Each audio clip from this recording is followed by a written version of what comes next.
Final map for Atlas completion.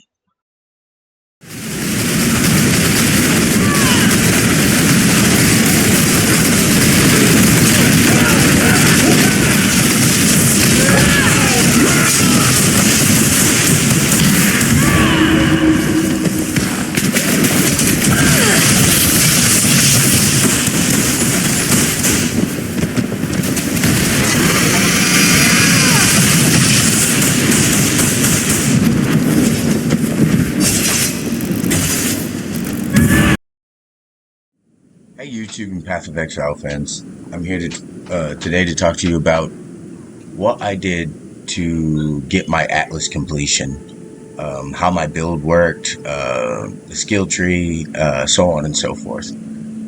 So when I first started this build, I was unsure if it was going to be able to actually complete the Atlas because I know there had been some nerfs and some buffs and so on and so forth, and didn't really know what to expect with the Spark build. So after completing the Atlas, I realized that it was actually pretty strong. It was a pretty strong build from beginning to end. There was a couple hiccups every now and then, but for the most part, really good. So today, I'm going to share with you the specs and whatnot and the gear that I used to complete the game. So we'll start with the skill tree. So this build really shines when you have a lot of projectile speed. Spark works with the amount of projectile speed that you have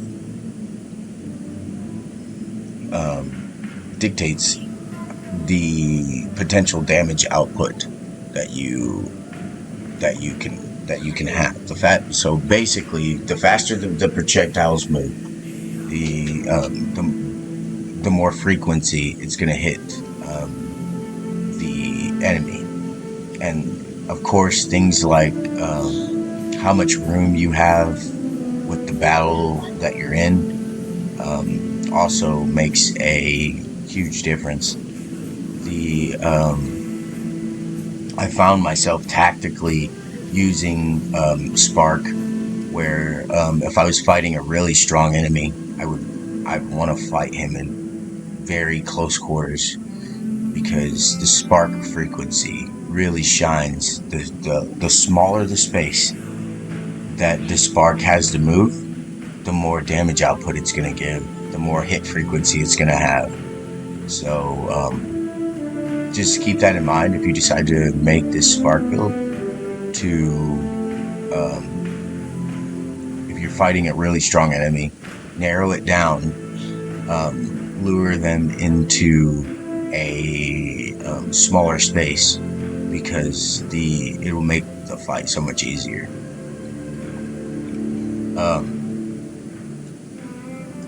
What really helps us with that is our totems, but we'll get into that momentarily. Now, in the starting class, I didn't really have any problems outside of getting that movement speed up. So what I did is, straight from the bat, I jumped from projectile damage out from the Raider Ascendancy all the way over here, grabbed me a little bit of defensive tactics here with my survivalist, evasion rating, elemental resistances, maximum cold resistance,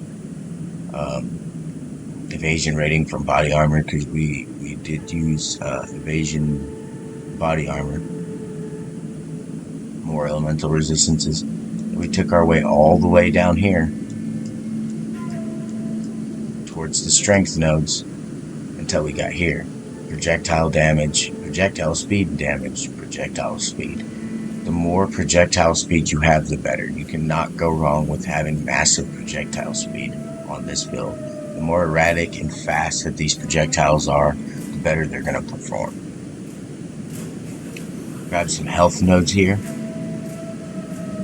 Life Mastery, health nodes, staying alive. This build really needed strength points, so I went ahead and put, the plus 30 strength nodes on there.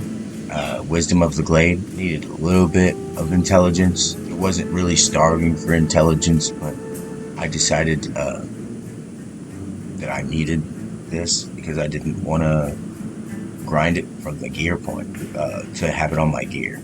So I just got it from my skill tree. Here, because I took Onslaught. I took Perma Onslaught from our Ascendancy. So this does really good because while you have Onslaught armor, it raises your armor and evasion rating, your effects of Onslaught, and every 4 seconds regenerate life equal to 1% of your armor and evasion rating over 1 second, which really helps to keep us alive in sticky situations. So we'll go back up here. Some more suppression. We need some, outside of getting it from our Ascendancy class, we needed more suppression because I didn't want to have too much of it on my gear. So we got Inveterate, which is more suppression nodes.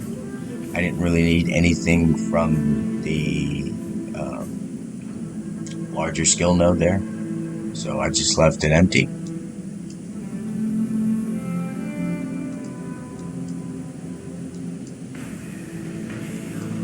I made my way all the way up the skill tree. This was the second goal I had in mind here, was to get up here to a little bit of crit chance, some decent crit chance nodes with increased effect of non-damaging ailments with critical strikes. So basically, when you hit a critical strike, the elemental with your electricity, it increases the effective shock. This really helps when you're fighting bosses. So anywhere you can increase your effective shock is really good. Then I went up here and grabbed these notes here. I wanted to apply an additional curse, but I got this absolutely last. This is the last thing I've been working on my character build here. This is not absolutely necessary. This is just part of where I wanted to take my build. So you don't have to do this. This isn't going to affect hugely from your Atlas completion. Getting a secondary curse, it's not going to affect you at all. I completed the game without having the secondary curse, so don't even worry about this until end game. If you want to add some extra flair and DPS and map running with your friends and stuff like that, then go ahead and grab this extra curse, because then it'll do wonders. Critical multiplier, critical chance against shocked enemies, which is really nice. Helps us get those crits out. Maximum increased effective shock, which, as I was saying before, we need that. That's just part of it. This particular build, I ran Eldritch Battery to have my mana pool as my effective, my energy shield as my effective mana pool, rather. This did really good. I increased my mana regeneration rate. Didn't take much investment at all. I don't have to worry about anything mana cost. Really nice. Chance to shock, effective shock, lightning ailments, duration of lightning ailments, shocks inflict. So if you were to apply a harder shock to a lesser enemy and they were close enough to a stronger enemy, they will take that increased effective shock, which is also really nice. And then more just shock and damage notes, increased effective lightning ailments, increased critical strike chance against enemies that are with lightning exposure. So as we know with the Raider, we have permanent lightning exposure against close enemies. So this gives us also a 60% increased critical strike chance against enemies that are close to us. Was a little lackluster on the strength notes, so went ahead and grabbed physique. chance to suppress spell damage and increase energy shield when you suppress spell damage. If you were against spellcasters that were draining you, recovery, the energy shield with suppress spell damage is really nice. But the main thing we got this for was the increased energy shield recharge rate. Getting this recharge rate up, these two nodes here, and getting a 30% increased energy shield recharge rate on our gear was stopped all our energy shield. This game gave us permacast, which means we don't have to worry about mana anymore. It just automatically, we cast as fast as we possibly can, and we never run out of mana or the ability to cast our spells. Energy shield and life, extra strength points. And then after that, I came down here and got some more suppression, energy shield. More suppression, evasion rating, and more evasion rating. Second to last, the very last thing I got here was Reservation Mastery to run some auras to give us more defensive capabilities. And also, we weren't running any mana, but we do have a Mastery node that gives us increased mana reservation efficiency of skills. So we went ahead and took these mana nodes just so we could get that mana reservation efficiency. Alright, now onto my gear. The gear here, pretty self-explanatory here. At first I used a scepter. The scepter I used first because I wanted to use Leap Slam as my movement ability, but I later changed this because of two reasons. For one, Leap Slam isn't that essential. I ended up switching Leap Slam for Frostblink for our movement abilities, and the fact that the scepters do not roll out projectile speed. As far as I know, I couldn't get a scepter to roll out projectile speed, which got fairly annoying. So I got a wand and almost instantly got the projectile speed I needed. So increased spell damage because I have hard numbers already. You know, I have like I think it's like 3 or 4 or 5,000, maybe even 7,000 base electricity damage. So I needed increased spell damage to take that hard base number to increase to give us a lot more damage potential. So instead of going with hard numbers, I went with a 34% increased spell damage wand, a 45% increased projectile speed fracture, which, guys, this wand may seem reasonably expensive, but I assure you it was not. I think I paid like 10C for the base, which I will also include that a lot of the gear and such this league was incredibly cheap. Like the prices and things like that were just the market in general was a bit different this league in comparison to the other leagues. So I was able to get this one fairly cheap, like I said, about 10 chaos orbs, and it did wonders, you know. So got a lucky roll on it. Took me some essences through at it and got a lucky roll, and I was pleased with it. So get you your wand. Your most focus is spell damage, projectile speed, and cast speed. When I was first making this build, I was really teetering on whether I should make it a critical build or not.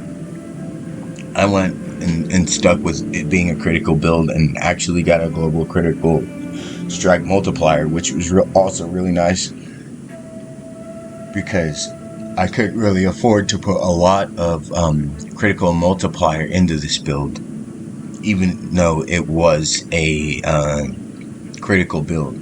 And the only reason I kept with it being a critical build because it also creates shock. So when you critical strike, it makes an automatic shock on the enemy. so I left it as a critical build. On to the next is my ring.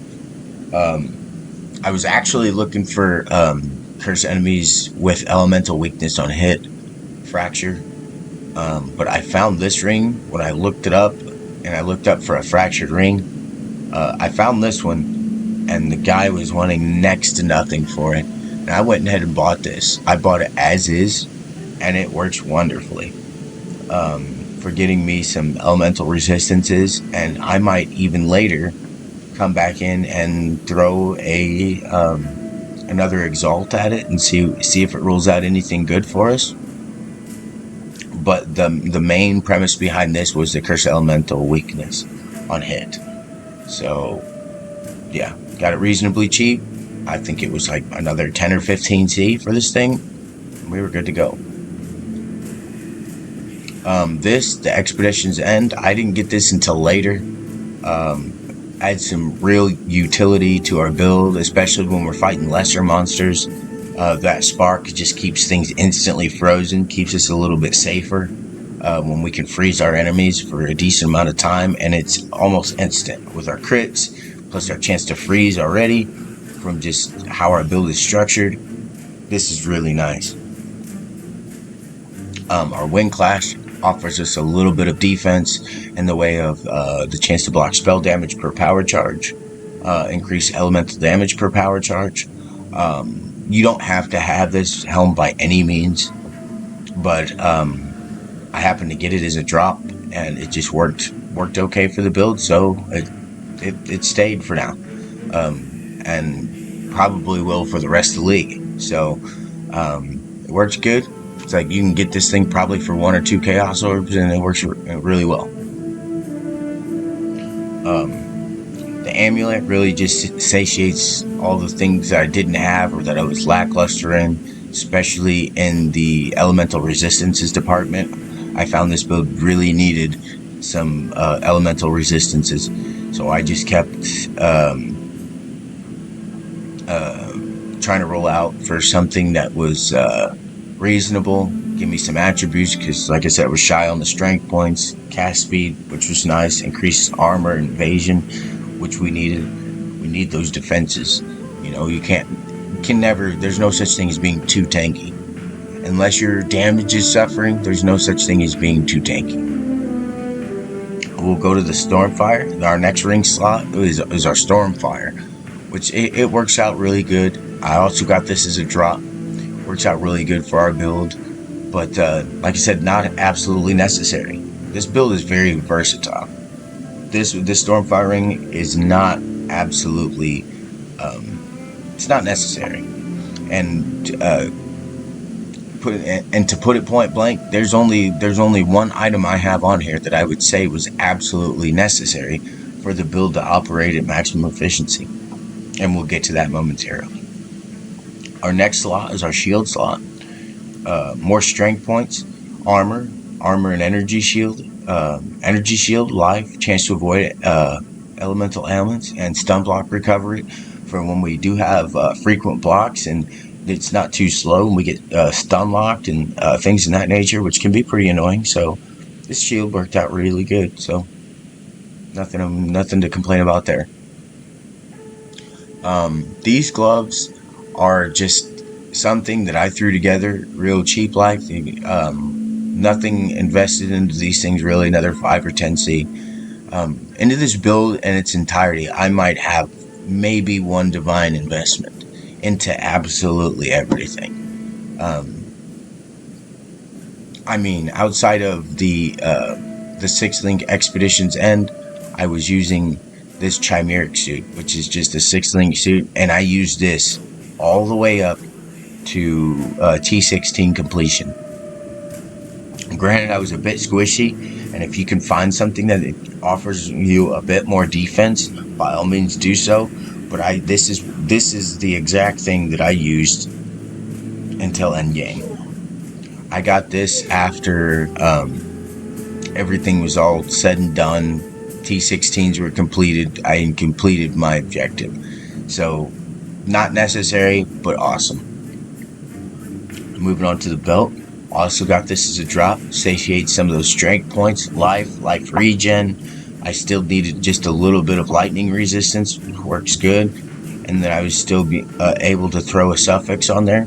So, got me some more regen and mana, which, as we know, the mana doesn't do us any good here, but the life regen is what we needed here. And on to probably the only item I would say that was absolutely necessary for this build was these boots, which are the Void Walkers.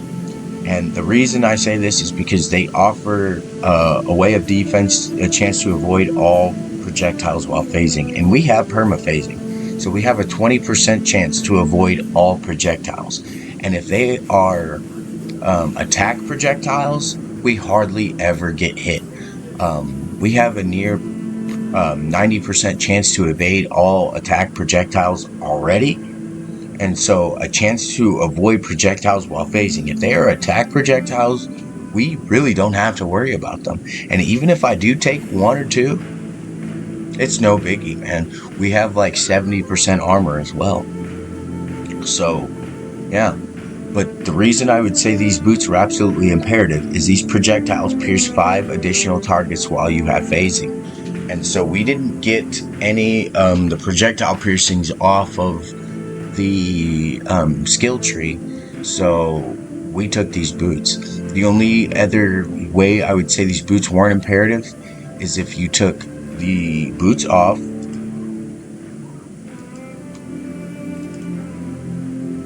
the skill tree and you took these nodes here, pierce 3 additional targets. You take those those skill nodes, drop the boots, and if you're somebody who's more on the more expensive end, you could get you some tailwind boots, which we know those are some of the most sought after and expensive items in the game. But if you're somebody who can afford those, by all means, drop the Void Walkers and grab these. So yeah. You want the projectiles to pierce. You want them, because if you don't, you're going to have a hard time dropping enemies when they're so thick in the map. Sometimes you get hundreds upon hundreds of enemies on one singular screen, and if you don't have any way of piercing, you are going to be in for some hurt. So, yeah.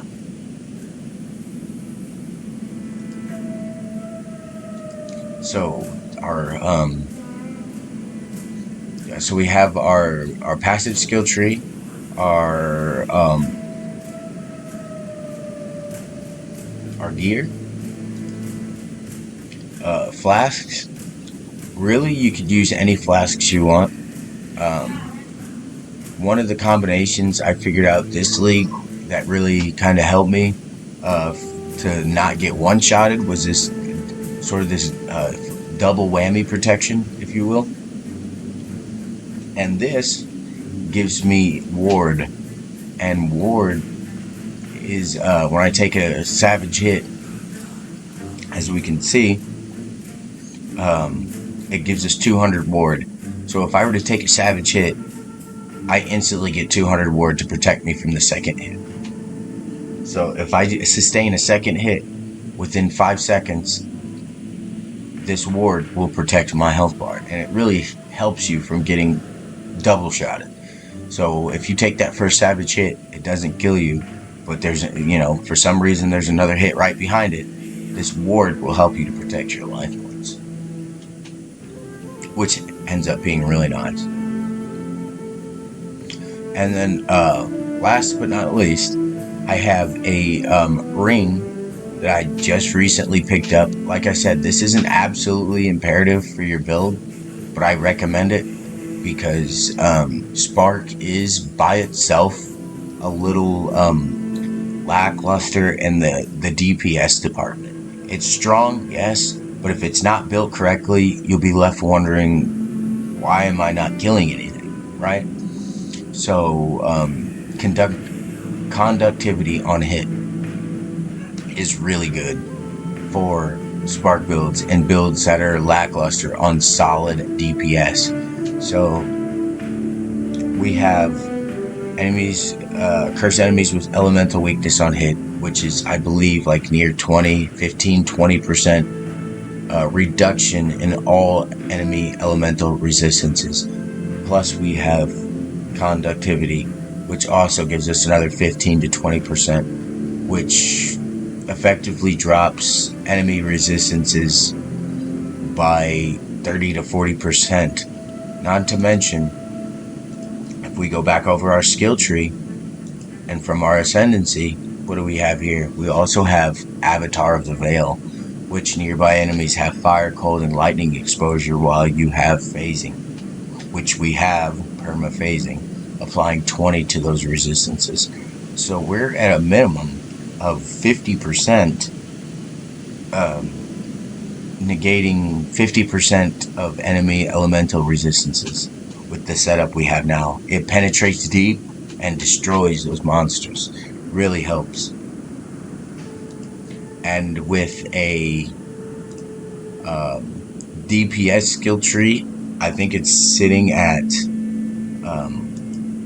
not very high, guys, but it's incredibly effective and has a lot of utility to it, which makes it incredibly great. I'm on a non-combative area, so it's reading 18,000 DPS. So 8,534 base damage from the spark. And I think, this thing is sitting at,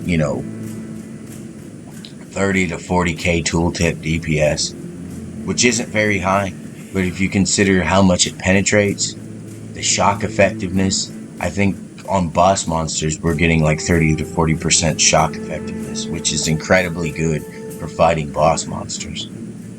I mean, for somebody who doesn't have a lot of currency or investment, this build is done wonderfully. So there's one final thing I would like to go over, and that is our sockets, what we have linked, and so on and so forth. So our Frost Blink, we have Frost Blink as our movement ability, really great at getting us out of the difficult and sticky situations. So plus the more enemies that are around you gives you a faster cooldown recovery rate. Not to mention, if you're around a rare or unique enemy, this thing, Frost Blink, you get almost back almost instantaneously, which is really great. Elemental proliferation, which we got this just to increase the likeliness of them getting shocked, or frozen, rather. Because if we're in some danger and we want to get out of the fray, boom, we use that Frost Blink, freeze them in place for a second, and it gives us time to get away. Ice Bite support does the same thing, plus the chance that if we pop some of those lesser enemies, they're frozen, they're dead, it gives Frenzy Charge, which is incredibly good. Cast when damage taken, Immortal Call. Then on this, Call to Arms and Enduring Cry. So when we do this, we get our Enduring Cry, gives us some fizz damage reduction, some more elemental resistances, and better gives us more Immortal Call duration, which is less elemental damage and physical damage taken, which is really nice. Then on to our bread and butter here, are what we have running for our Spark. So I didn't get Spark of the Nova until like really close to the end of the game, which was really nice. I think this is probably one of the most expensive things I had in the game. Like I think I ended up giving like 40C for this thing.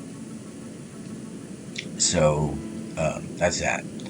And yeah, works really good. Shoots our projectiles in Nova, which really gives us some utility, especially in tight quarters. And this thing is capable of killing stuff that's not even on the screen, which is really nice. Like I get over there and then there's loot laying on the ground. Like, well, how did that even happen? Well, bullets because our spark has incredibly fast speed and travels off screen and kills stuff that we don't even know is there yet. We added spell echo because we needed that cast speed.